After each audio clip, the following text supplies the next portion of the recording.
রাজশাহীর পবা উপজেলার নওহাটার একটি বাড়িতে ভাড়া থাকেন ব্যবসায়ী মনিরুল ইসলাম। মাসের পর মাস অতিরিক্ত বিদ্যুৎ বিল পরিশোধ করে হিমশিম খাচ্ছেন তিনি। প্রতি মাসে ব্যবহারের চেয়ে বেশি বিল আসার অভিযোগ তার। গরম পড়েনি, ফ্যানও চলে না, এসিও চলে না, এমনি এমনি বিল বেশি এসছে। 2-3 বার ইয়াও দিয়েছি, আমরা কমপ্লেনও দিয়েছি, কোনো লাভ হয়নি। ওরা বলে যে আপনার মিটারে যেটা এসছে সেটাই আমরা লিখেছি। শুধু মনিরুল নয়, তার মতো অনেকেরই একই অবস্থা।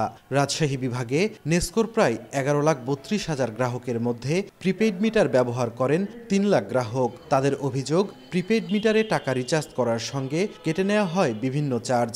পুরানো মিটারের ক্ষেত্রে নিজেদের খেয়াল খুশি মতো বিল নির্ধারণ করছে কর্মরতরা।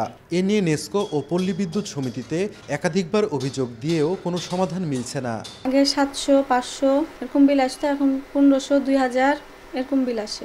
এক মাসে দিতে গেলে তার পরের মাসে মনে হচ্ছে 1 লাফে বিদ্যুৎ বিল বাড়ে। আগের মিটারের চাইতে বেশি কাটে এই মিটারে। মোবাইল করে বলে যে পাওয়ার ফ্যাক্টরের কারণে টাকা কাটে আপনাদের। না দেখে বিল বানায়, লাস্ট মাসে মনে হয় 5-6 মাস পরে এসে দেখে যখন বিল করছে তখন 1 মাসের বিলই মনে হয় 1.5 লাখ টাকা মতো এরকম বিল করছে। লিখে নিয়ে গেছে যে ডেটে বিল আসার পরে রিডিং মিলাতে যায়, দেখি যে ওই মিটারে যা আছে তার থেকে 100 ইউনিট আমার বেশি লিখে নিয়ে গেছে। বলার আছে, দেখার কেউ নাই।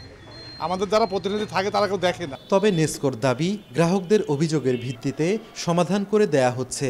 প্রিপেইড মিটারে কম বিল বা বেশি বিল আসার সুযোগ নাই। গ্রাহক হয়তো বুঝতে পারে না কত টাকা কাটলো। ব্রেকডাউনটা ওয়েবসাইটে তার কনজিউমার নাম্বার দিয়ে সে ডিটেলস দেখতে পারে। পোস্টপেইড মিটারের ইয়েগুলো হচ্ছে কি যে ম্যানুয়ালি রিডিং কালেকশন করে, ভুল হতেই পারে। কমপ্লেন করলে আমরা তখন ফিজিক্যালি আবার ওটা পরিদর্শন করে দেখি। অভিযোগটা সত্য হয় তখন আমরা ওই রিডিংটা এক্স্যাক্ট রিডিং অনুযায়ী এখান থেকে বিলিং হয় কম্পিউটার সেন্টারে, সেখান থেকে আমরা বিলটা কারেকশন করে গ্রাহককে দিয়ে দিই। রাজশাহী বিভাগে 42 লাখ গ্রাহক দৈনিক গড়ে নেসকোর 350 মেগাওয়াট ও পল্লী বিদ্যুতের 550 মেগাওয়াট বিদ্যুৎ ব্যবহার করেন।